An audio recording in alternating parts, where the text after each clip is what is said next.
अध्यात्म ज्ञानाविषयी नवनवीन व्हिडिओ बघण्याकरता आपल्या नारायणगिरीजी गुरुकुल चॅनलला सबस्क्राईब करा, बेल आयकॉन दाबून धर्म कार्याला सहकार्य करा। या ठिकाणी कोरा शब्दात अर्थ आहे निष्पाप। एक मनुष्य का महात्म्य तो विद्वान होता, सांगितलं महाराज खूप ज्ञानार्जन केलं, वेदशास्त्राचं अध्ययन केलं, पण समाधान मिळालं नाही। कारण समाधान कशामध्ये आहे? अध्ययनामध्ये नाहीये, साधनेमध्ये आहेत का? यज्ञ यागी स्वर्ग भोगाळती करिता दखली कामे गोद खवळती, नित्य नित्य ज्ञाने अभिमान वाढती, करिता तीर्थाट आणि अहंकाराची प्राप्ती। अनेक साधने केली, साधने घालिती काळाची मोठी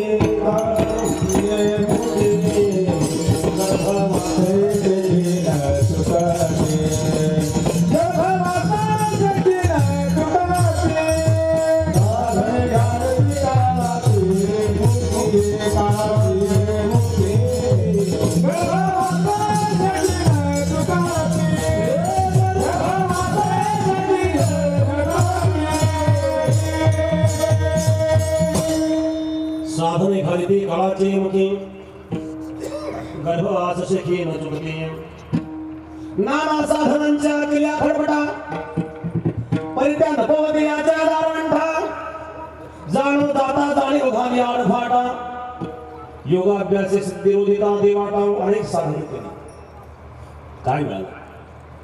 कैयी सिद्धशाही माझंगा चित्त पांडुरंगा। जीवनामध्ये अनेक प्रसंग येतात। व्यासांवर प्रसंगाला महाराज एक दिवस व्यास रडत होते शम्य प्रशासनामध्ये। व्यासांनी अनेक ग्रंथ लिहिली, वेदांचं विवेचन केलं, उपनिषद पुराण, हे सगळं झाल्याच्या नंतरही व्यासांना समाधान मिळालं नाही। आपण परमार्थ कसा करता? समाधान करता, आणि परमार्थ करून जर समाधान मिळत नसेल तर करायचं कसं?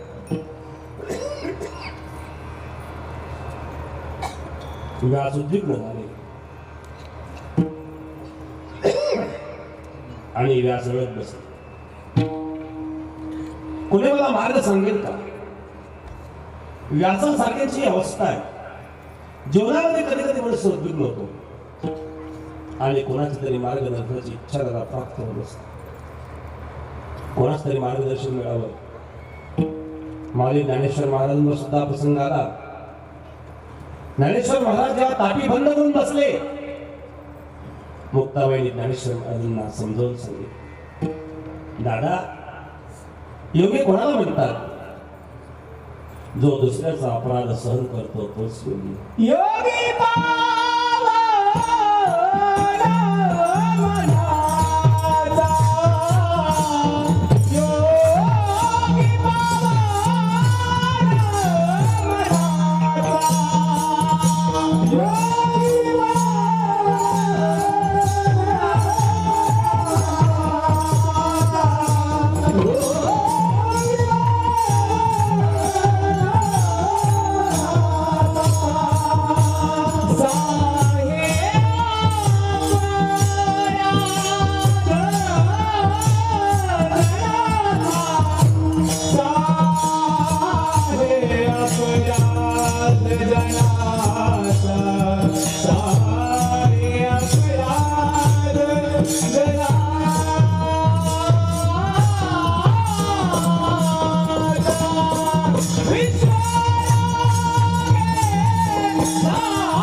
मनाचा साही अपराध जनाचा विश्व रागे झाले म्हणणे संती सुखे व्हावे पाणी त्याला विश्व रागाने अग्नी झालं तर साधने पाणी व्हायचे असते योगी त्यालाच म्हणतात जीभ दातांनी चावली कोणी भक्तीची ताळली आपली जीभ जर आपल्या दातांनी तावली तर आपण काही भक्तीची तोड देत नाही मुक्ताबाईने ज्ञानेश्वर महाराजांना समजावून सांगितलं आपल्याला सुद्धा आपल्या जीवनामध्ये कोणीतरी समजावून सांगणारा अधिकारी महात्मा असावा असं वाटतं व्यासासारख्यांची स्थिती आहे व्यास उद्विग्न झाले शम्याप्राश आश्रमामध्ये आणि रडत बसले की समाधान मिळत नाही परमार्थ करून समाधान मिळत नसेल तर तुला परमार्थ कसं होणार आणि त्यावेळेला नारदजी त्या ठिकाणी प्रगट झाले आणि नारदजींनी व्यासांना उपदेश केला व्यासासारख्या ज्ञानांना नारदाची आवश्यकता नसते जीवनामध्ये सद्गुरूंची काय आवश्यकता आहे माझे ज्ञानेश्वर महाराज हे वर्णन करतायत की सद्गुरूंची कृपा काय असते जय जय हो शुद्धे पुराणी प्रसिद्धे अनवर्तानंदे वर्षते विषय गाणे मिठी दिली नव्हती ताठी ते तुझी गुरु कृपा दृष्टी निर्विष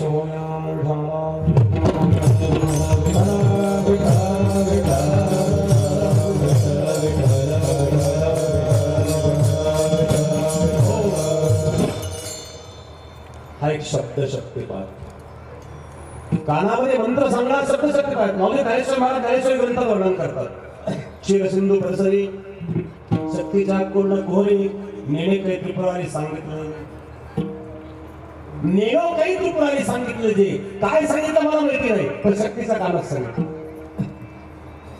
मंत्र कानात का सांगितलं तो कान फुंकण्याचा काय अंतःकरणामध्ये वैराग्याचा अग्नी प्रज्वलित आहे परंतु त्यावर अहंकाराची काजळी आलेली आहे आणि सद्गुरू फुंक वाढून ती काजळी दूर करतात आणि अग्नी प्रज्वलित करतात विवेका सहित वैराग्याचे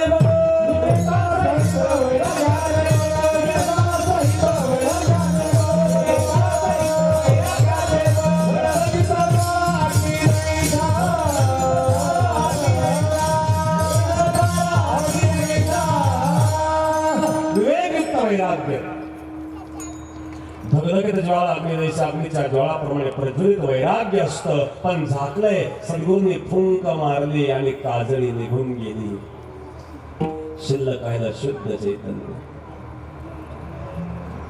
मौली ज्ञानेश्वर महाराज सांगतात माझ्या सद्गुरूंनी हेच केलं शब्द शक्तिपात जीवले सेवोपलावेले द्वारी या देवरूपी घराच्या कर्णरूपी द्वारात नामरूपी रोप लावलं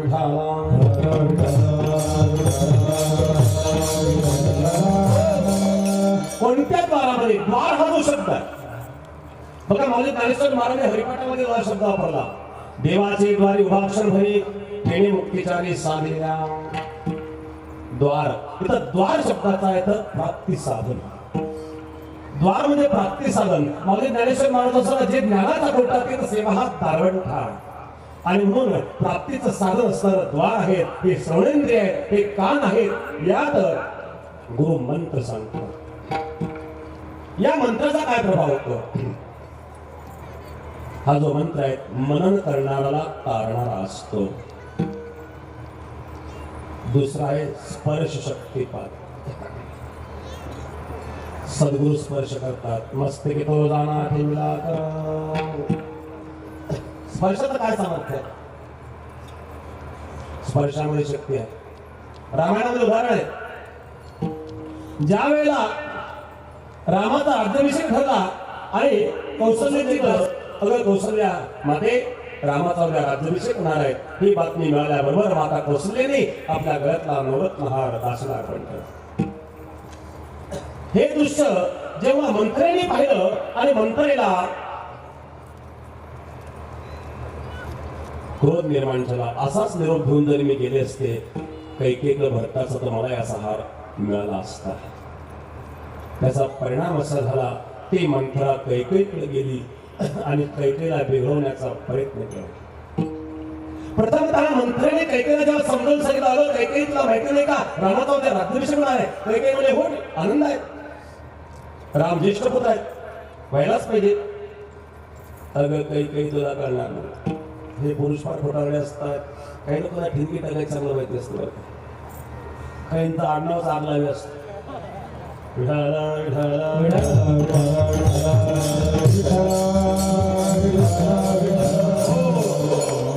आणि ज्या वेळेला आणि कैकेयीचा मंत्र्याला स्पर्श झाला, स्पर्श झाल्याबरोबर विघ्नेश्वरीने कैकेयीमध्ये प्रवेश केला आणि कैकेयीत प्रवेश केल्यामुळं कैकेयीची बुद्धी बिघडली. म्हणून वाईट माणसाचा स्पर्श सुद्धा आपण कधी करू नये.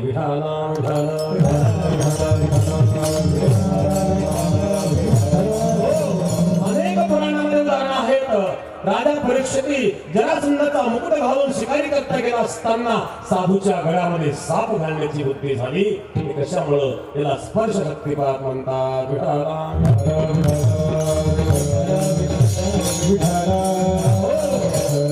आलिंगने संतांचिया, आलिंगने संतांचिया, आलिंगने संतांचिया, आलिंगने संतांचिया, राणी माझी काया, राणी माझी काया, राणी माझी काया, राणी माझी काया, मस्त रहे पाया, मस्त रहे पाया.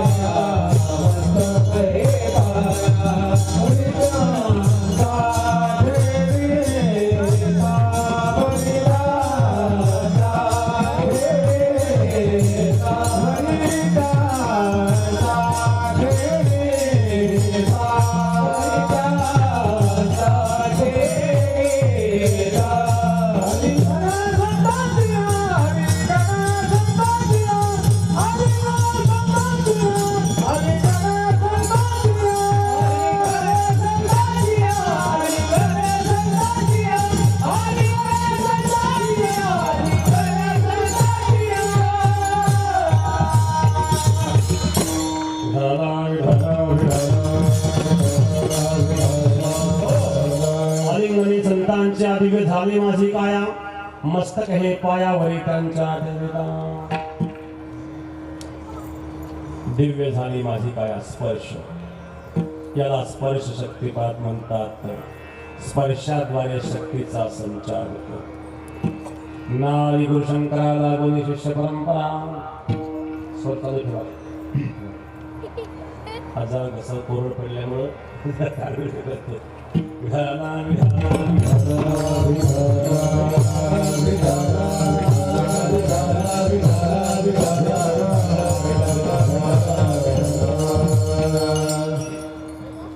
शब्द शक्तिपात,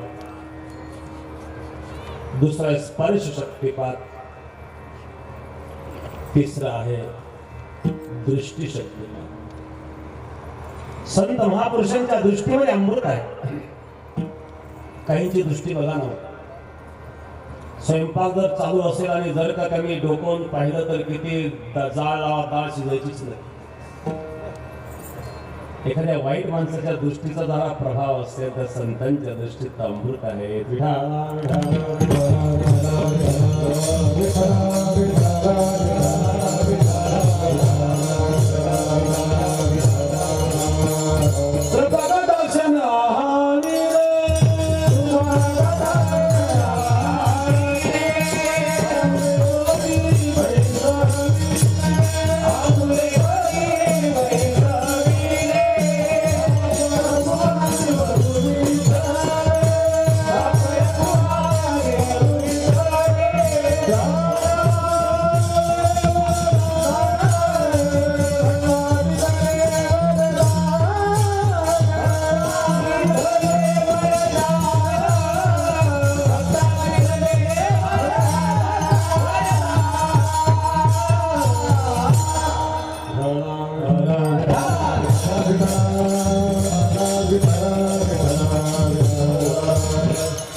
कृपा दृष्टीनं पाहिलं.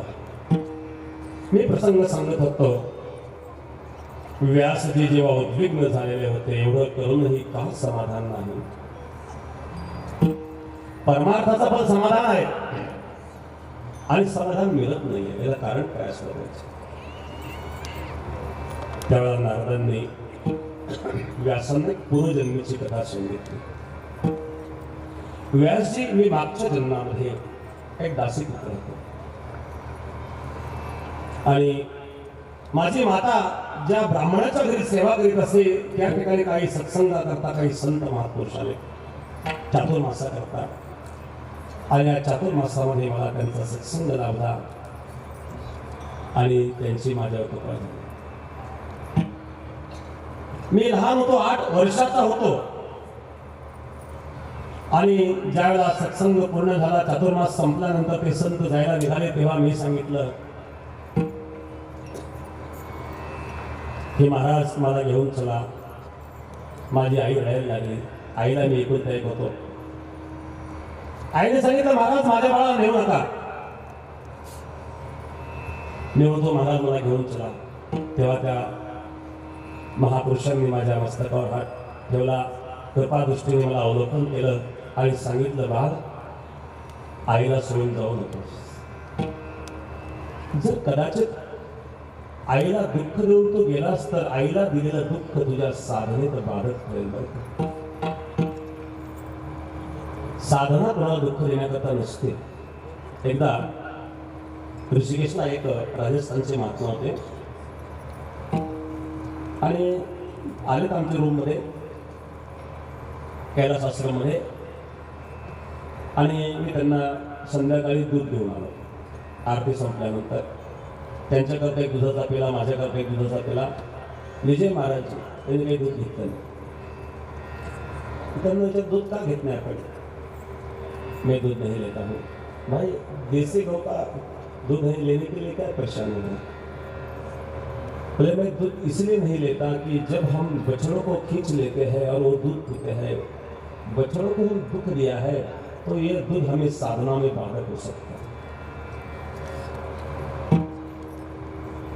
गाईचं वासरू ओढून त्याच्या आईचं दूध असताना त्याला ओढून ते दूध आपण पिऊन जर साधना करू लागलो, आपली साधना कसं होईल? कोणाही जीवाचा नहोड मत्सर वरम सर्वेश्वर पूजनाचे, ही महापुरुषांची स्थिती असते. व्यासजी त्या सत्संग मला त्या संत महापुरुषांचा लाभला आणि शेवटी मी त्या महापुरुषांना विचारलं, ठीक आहे परंतु मला एखादा मंत्र द्या. तर त्यांनी मला मंत्र दिला. नमो भगवते स्तुत्यं वासुदेवाय धीमहि प्रद्युम्नानिरुद्धाय नमः संकर्षणाय च. या मंत्राचा मी 36 वर्ष जप केला.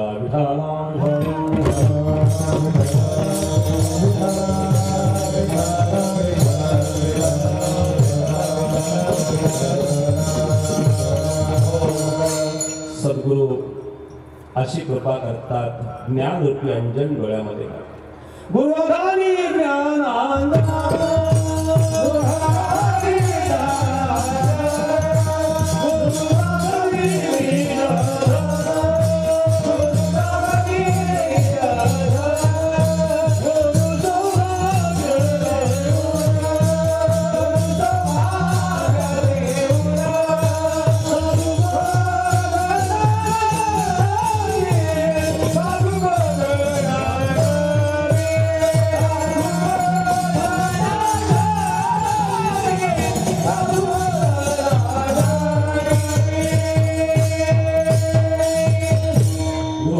ज्ञानांजन गुरु दाखवी निजधन गुरु सौभाग्य देवन साधू नवीन ज्ञान रूपी अंजन डोळ्यामध्ये घालतात.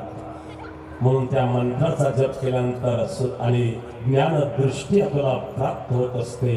अशा प्रकारे असणारे माझे सद्गुरु, त्या सद्गुरूंनी या देहरूपी घराच्या कर्णरूपी द्वारा नामरूपी रूप लावलं, त्याचा विलू गेला.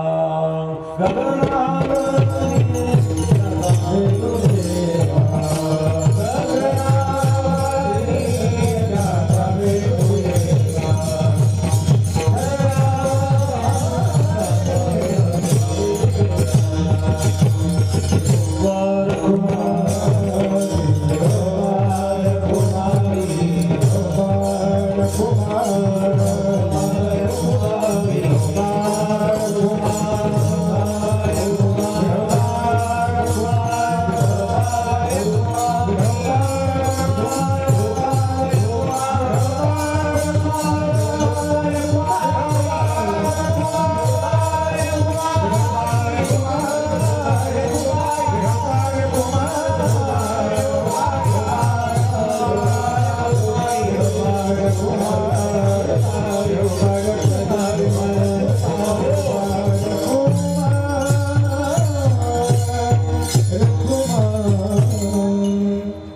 यथार्थ ज्ञान झाल्याच्या नंतर आकाशाने त्याच्यात लपंडाव खेळावा असं असणारं जे परमतत्व आहे ते परमतत्व कळण्याची क्षमता निर्माण